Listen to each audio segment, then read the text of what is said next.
রাজধানীতে যারা উবার বা পাঠাও চালান অথবা রাজধানীর আশেপাশের যে জেলাগুলোতে উবার বা পাঠাও চালক যারা রয়েছেন তাদের জন্য একটি সতর্কবার্তা হলো যে উবার বা পাঠাও নিয়ে যখন সন্ধ্যার দিকে যাতায়াত করবেন তখন রাজধানীর যে এন্ট্রি পয়েন্টগুলো আছে, বিশেষ করে আপনার সাভার থেকে আরম্ভ করে আমিনবাজারের যে রাস্তাটা, এই রাস্তা, ওইদিকে আবদুল্লাপুর টঙ্গীর রাস্তা, ওইদিকে যাত্রাবাড়ি যে রাস্তাটা রয়েছে যেটা কুমিল্লা থেকে যাত্রাবাড়ি ঢাকার দিকে ঢুকেছে, এই রাস্তা, এ সমস্ত রাস্তায় এক ধরনের যাত্রী দেখা যায় সন্ধ্যার পর ফাঁকা জায়গায় দাঁড়িয়ে তারা টাকা বের করে দৃষ্টি আকর্ষণ করে ড্রাইভারের।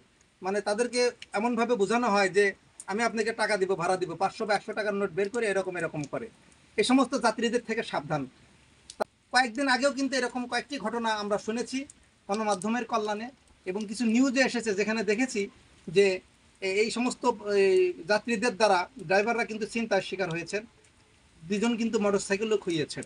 সুতরাং এই নতুন অপরাধ এ সম্পর্কে কিন্তু অনেকেই অজানা। এই জন্য খুব সাবধান থাকবেন যে এই ধরনের কোনো যাত্রী যদি রাস্তায় দেখেন, বিশেষ করে সন্ধ্যার সময় ফাঁকা জায়গায় দাঁড়িয়ে আপনার দৃষ্টি আকর্ষণ করছে টাকা বের করে, এ সমস্ত যাত্রী না তোলারই চেষ্টা করবেন। মনে রাখবেন এ সমস্ত যাত্রীরা কিন্তু ইচ্ছা করলে কোনো জনবহুল জায়গায় গিয়েও যাত্রী হতে পারে। আমি কয়েকদিন আগে নিজে দেখেছি উলাইল বাসস্ট্যান্ড থেকে একটু সামনে এগিয়ে ব্রিজের আগে সেখানে দাঁড়িয়ে আমাকেও দৃষ্টি আকর্ষণ করছিল, মানে বোঝাচ্ছিল যে আমি কোনো রাইড শেয়ার করবো কিনা অথবা আমি উবার বা পাঠাই কেউ কিনা।